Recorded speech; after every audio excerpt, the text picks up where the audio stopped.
స్వయంభూ శ్రీ వెంకటేశ్వర స్వామి దేవస్థానం. ఇది తిరుమలగిరిలో నాగదేవత ఆలయం నుండి వాకబుల్ డిస్టెన్స్‌లో ఉందనమాట. సో, అక్కడి నుండి ఒక 5 నిమిషాల్లో నడుచుకొని వచ్చేయొచ్చు.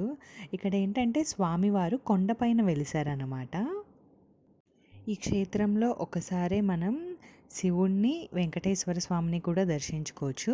లోపల కొండకి నామాలతో వెలిసారు వెంకటేశ్వర స్వామి. దానికి ఎగ్జాక్ట్‌గా బయటన మనకి గంగా జలము ఉంటది. ఆ కిందనే శివయ్య ఉంటారనమాట.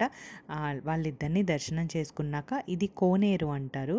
ఈ కోనేరులో ఏంటంటే తాబేలున్నది, చేపలున్నాయి, పాములున్నాయి.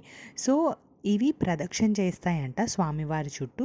సో, ఈ ధ్వజస్తంభము ఈ పక్కనున్న స్వామివారిని నూతనంగా నిర్మించారనమాట. సో, ఈ రైట్ సైడ్ ఏదైతే ఉందో అక్కడ స్వయంభూగా వెలిసారు. సో, వీడియోలో చూస్తున్నారు కదా! ఇదే ఆ శివలింగము. దీనికి ఆపోజిట్‌లో ఉన్నది మనకి వెంకటేశ్వర స్వామి అనమాట. అక్కడ స్వయంభూగా వెలిసారు. మీకు వీలైతే తిరుమలగిరి వెళ్ళినప్పుడు ఈ క్షేత్రాన్ని దర్శించుకోండి. ఇక్కడ ఏమన్నా కోరికలు కోరుకున్నా ధర్మబద్ధంగా నెరవేరుతాయి అని చెప్పి నమ్ముతారు. పెద్దవాళ్ళు కొంచెం ఎక్కడం కష్టం అనమాట. నార్మల్ ఏజ్ వాళ్ళు, చిన్నపిల్లలు ఈజీగా ఎక్కేయచ్చు. Thank you for watching.